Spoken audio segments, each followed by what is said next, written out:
But strangely enough, there is left in the world today an area as big as the United States that's never been seen by a human being.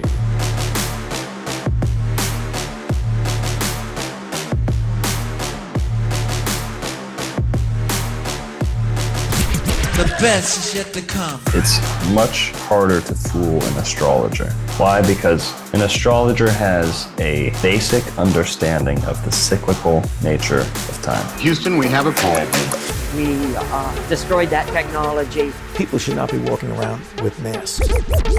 That stuff is flat. There's your flu Last year. Here's your flu This year. Literally doesn't even All right, ladies and exist. gentlemen, welcome back to the Hibbeler Effect. I want to thank everybody for joining us. As you can see in the title, your requests have been upheld. We have him. Ladies and gentlemen, welcome to the Hibbeler Effect, Dr. Narco Longo. Thank you for having me, Sean. Good to be here, man. For my audience that never heard of you, who are you? How are you here in this sense of, because in my life, it's like, you know, when you hear these name drops, it's a big deal. That means there's information coming in that's truthful and that's groundbreaking stuff we don't know. We've never, something we didn't find out till recently. But for my audience, who are you? Where are you? I know you're in Florida, obviously, but like, what do you represent in terms of like your brand and what you're doing for the world? Well, thanks for that. I appreciate the intro. Yep. Dr. Narco Longo. I was born in Florida, lived in Florida my whole life.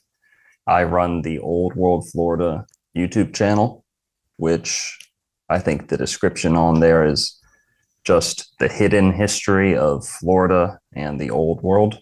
So that's the general gist. I'm an astrologer, so it's kind of a unique angle that I like to look at a lot of this old world, hidden history type things. I think astrology is key. That's it also unlocks a lot of etymology. People like Santo Spinaci really go into the astrotheology, and I love that stuff.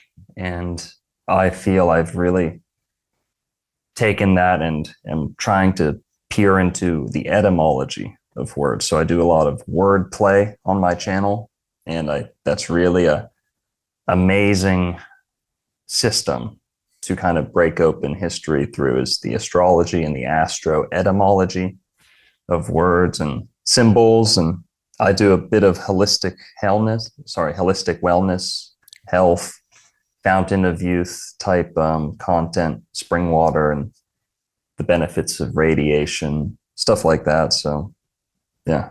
Wow. And we're going to, I did know some of that, but not all of it. So we're going to have some interesting conversations on this show today, guys. But to start off, tell my audience, in your opinion, now, because again, with 25 minutes on YouTube, we can't get into anything too crazy, obviously, or too trigger word-ish, right? So I want to start off with, like I talk to with every guest on the show, every single one. In your opinion, where do we live? So this is a question I like to get posed. We live on Earth, right? I always like to start with the name of things. After all, that is man's original function in the world, is to name God's creation and to give it eyes and meaning, right? And understanding outside of that initial creation. So Earth, man lives on Earth. Well, Earth is green, blue, right? If we look at the word Earth, we can break it down into heart. It is an anagram for heart. And this is just the iceberg of what a wonder the English language is, for it is an angelic, angular language, okay? It is Onklish, right? This is Enki's language, the seafaring race that has, this language has dominated the planet, blah, blah, blah. Earth, heart, that's an anagram. Now, anagrams hold a lot of power to them, geometrically, like gematria, and then Kabbalistically, etc. Well, earth and heart. Why am I going on about this? When we look at the human body, you have the heart chakra is in the center. This is the heart plane, because when you see the chakra system inside the body, you have the root, red, orange, yellow, green in the heart in the center, and then upwards, blue, purple, violet, indigo, whatever. Well, this tells us we live in the middle of something. Earth, the green earth in the middle, the fertile zone, the land of love. It seems the message, the real message here, not to be cliche like a Hallmark card or something, but the real message here is love. Okay, that's evolution, this evil illusion backwards. So this is the plane. Planet Earth is actually an anagram for the heart plane. Planet Earth, the heart plane. That's why Earth is green, and we are in Midgard. Midgard. So not Asgard, not Asgard at the center, but Midgard in between. So I see this is the fertile, earthy material realm at the cusp between the masculine ethereal realm above and the feminine earthly material, madre, mother, material, same word, the mud down below. We live on the plane of inertia. That's another anagram. It's a slight anagram. So I hope that's a good summary. That's a great summary. That's a wonderful explanation. No one's going to say they've heard that explanation from anyone before, and it resonated true to me, trying to process it on the fly here, but completely understand where you're coming from with that explanation. It was wonderfully done. It's all connected. You talk about the way they do words, and that these words have meanings, right? Whether it be black magic or something, I don't know, but the words definitely have some sort of meaning. Can you, how do I say this? Break down outer space. What do they represent by that? Because, for years now, especially me and my buddy Tanner Stewart, shout out, Flat Earth Millionaire. We've always, and Dave Weiss too now. It's like we talk about this outer space being maybe that, like they're telling us the truth in the wording, right? The outer space. There's land outside. If there's land, if there's land outside of the world we know, if there is, then that would be considered outer space. In your opinion, is that, or am I wrong? Is that why they would call it that? Because it would be true in that sense? No. Or am I kind of off on that? You're not off. I think you're on the money because, the cosmology I was describing earlier, the Asgard, the Midgard. Well, the Midgard is somewhat the temperate zones between the tropics. Okay. I think we're all familiar with kind of the donut top-down UN map structure of this rough orientation of the continents. Now, I'm not saying Gleason's map view of the continents. Yeah. Yeah. So that UN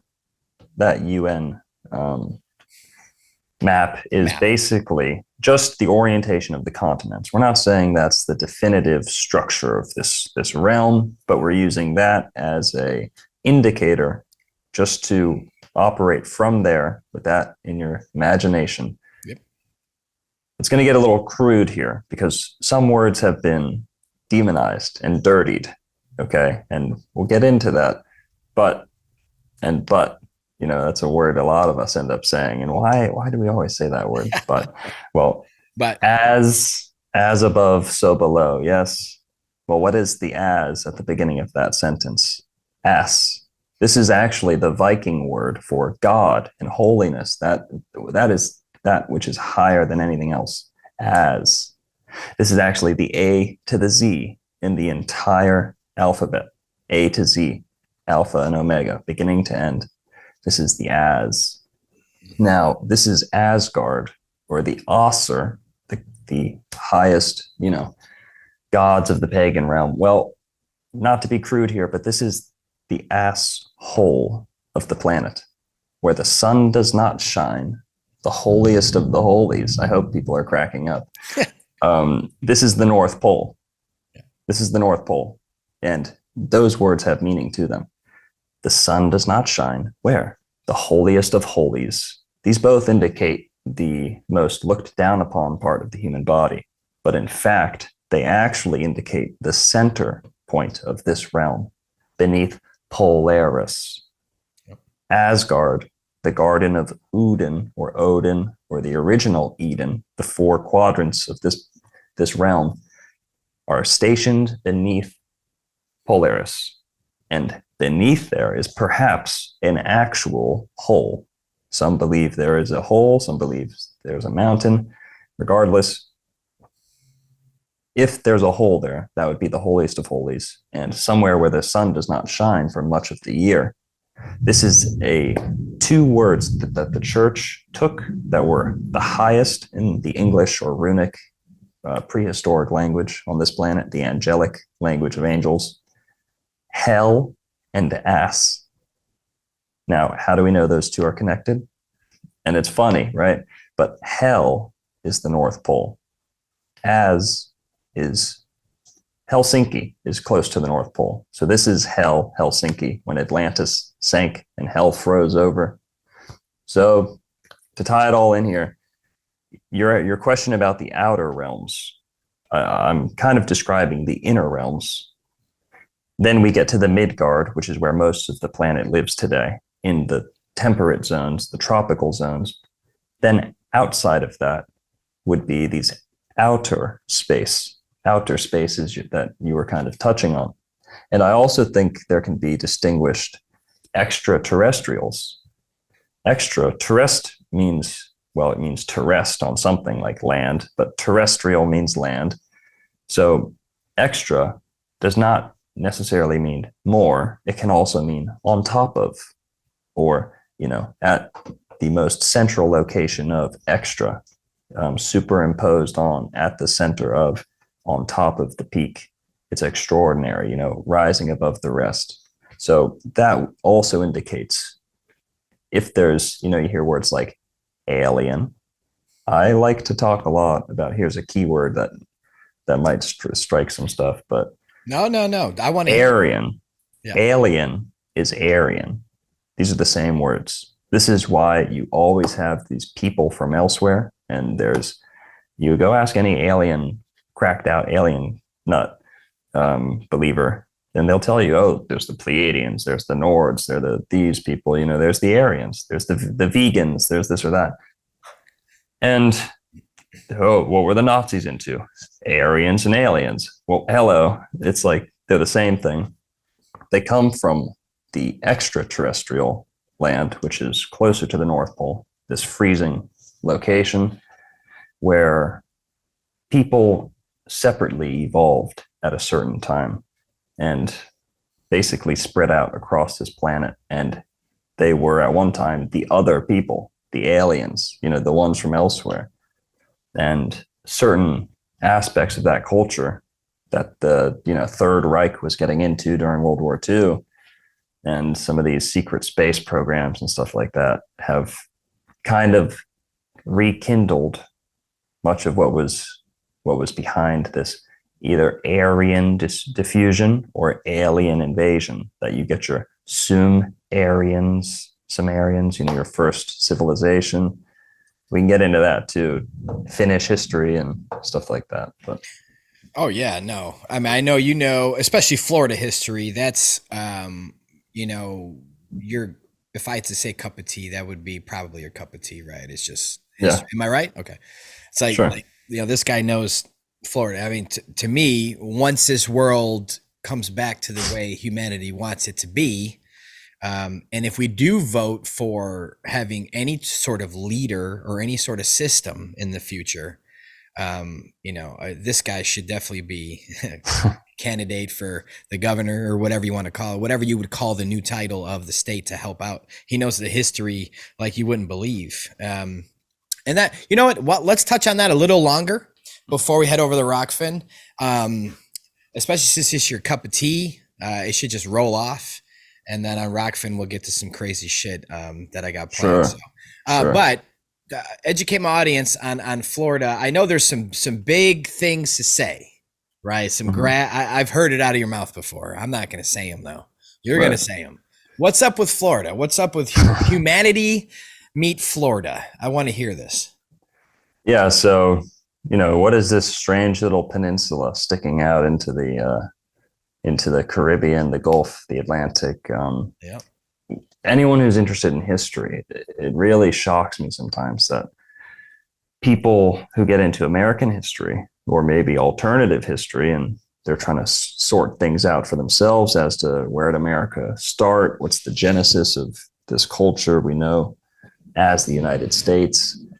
Well, people often neglect, both in the classroom and in the alternative spheres, alternative history spheres, that United States history begins with Florida.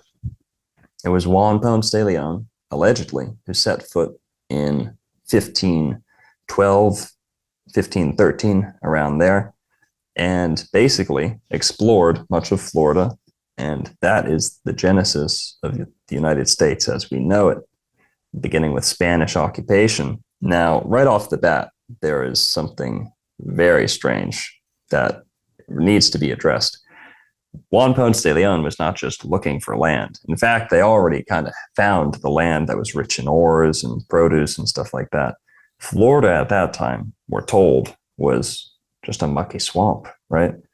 Well, that's not the case. Juan Ponce de Leon was looking for the fountain of youth, the true fountain of youth, not this alchemical secret, or a tantric concept, which is valid, don't get me wrong.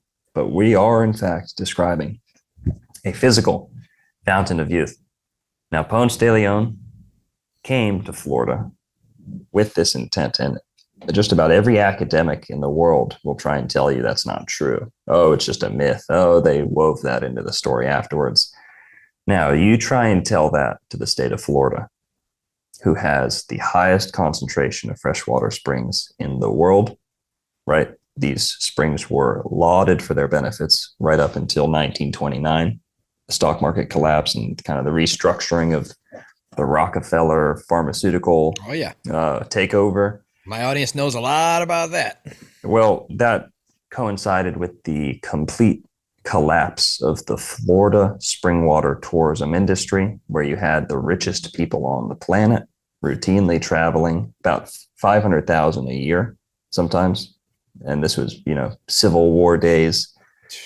And they were coming to swim and bathe and reap the benefits of this state's water. So that's just the water.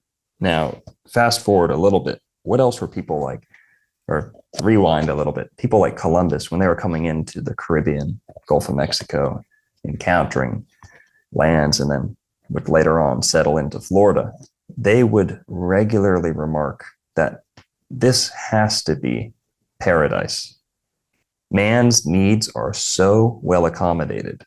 Man has no need for, no strife, no pressure to survive.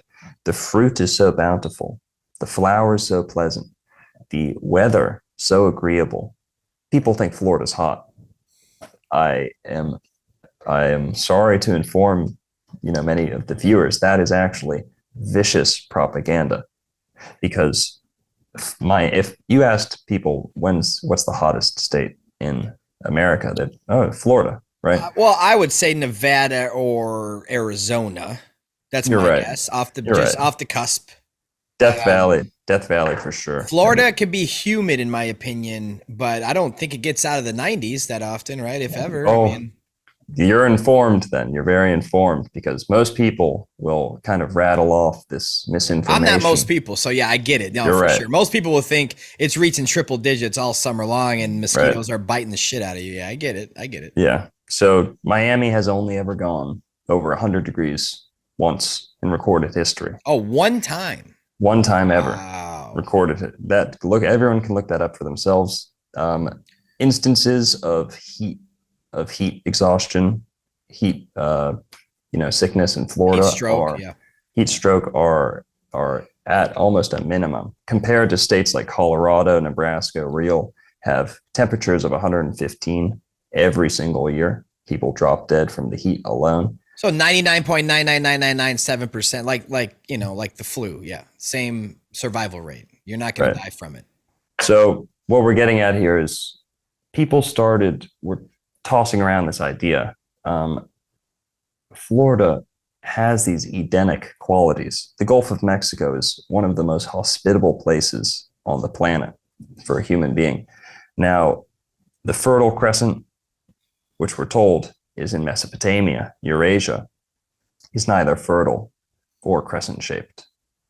Now, the Gulf of Mexico is both extremely fertile, has the highest concentration of freshwater springs in the world, where in Florida, and then the second highest concentration is in the Yucatan Peninsula, which are the two tips of the most distinguishable crescent-shaped landmass on this earth, is the Gulf of Mexico.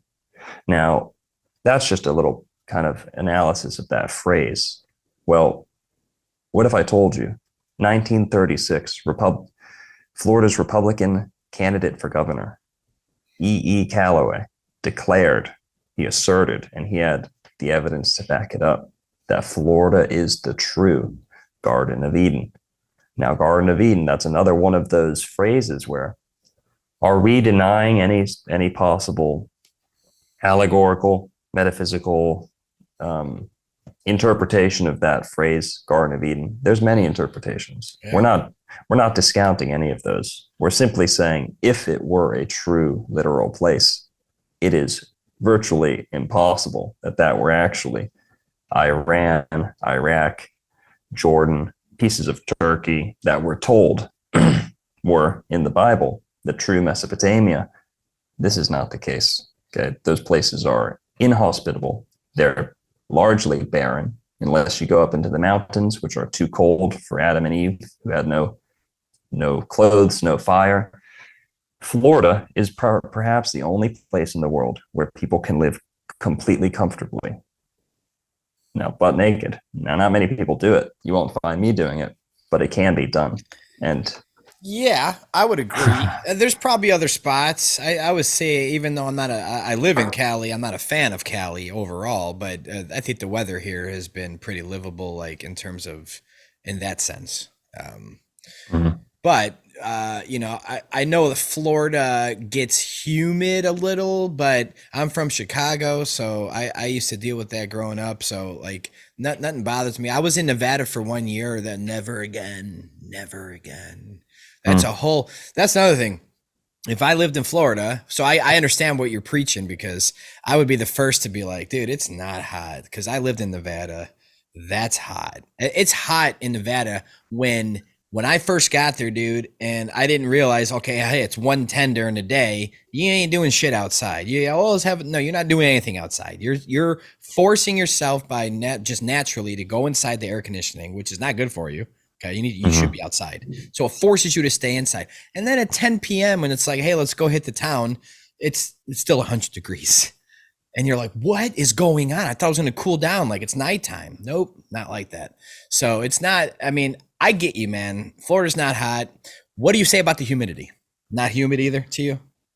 That's a matter of clothing, really. If you're at the beach, you would never complain about the humidity. It's really just when you're wearing what companies from other states sell in their stores for people to wear. I'm not gonna say it's the most comfortable. I actually enjoy it tremendously. I love being outside, but I know it's not for everyone, especially if they can't restrict, the amount of clothing they wear. But yeah, I'm not like a nudist or anything, I promise. I was gonna say, either way, it's, if they don't want to be seen in something bare, then it's probably their own fault at that point. Most people, at least. But yeah, no, I give us one more fun fact on Florida and the history of America. Sure. Before we go over to Rockfin, give my YouTube audience one more splash of something. Yeah, here. sure. They deserve it. So we're not just saying, oh, it's so great, so cool, everyone's got to go. No, that's not the spiel. Now, there is this old world evidence that trumps most of the narrative we've been given in school. Well, why is that? Okay. The west coast of Florida was at one time home to the largest and greatest maritime empire the ancient world has ever known. Now, do we have cities to show that? No. Why? Well, Florida is very low to sea level. And anyone who knows about Atlantis sank. Well, Noah's Ark, things like this. These are actually the same myth, Noah's Ark, the sinking of Atlantis.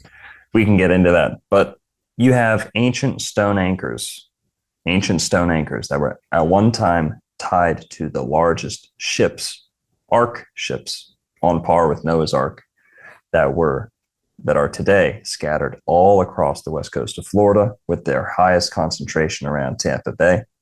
These ancient stones show that at one time a great civilization thrived in the southern United States.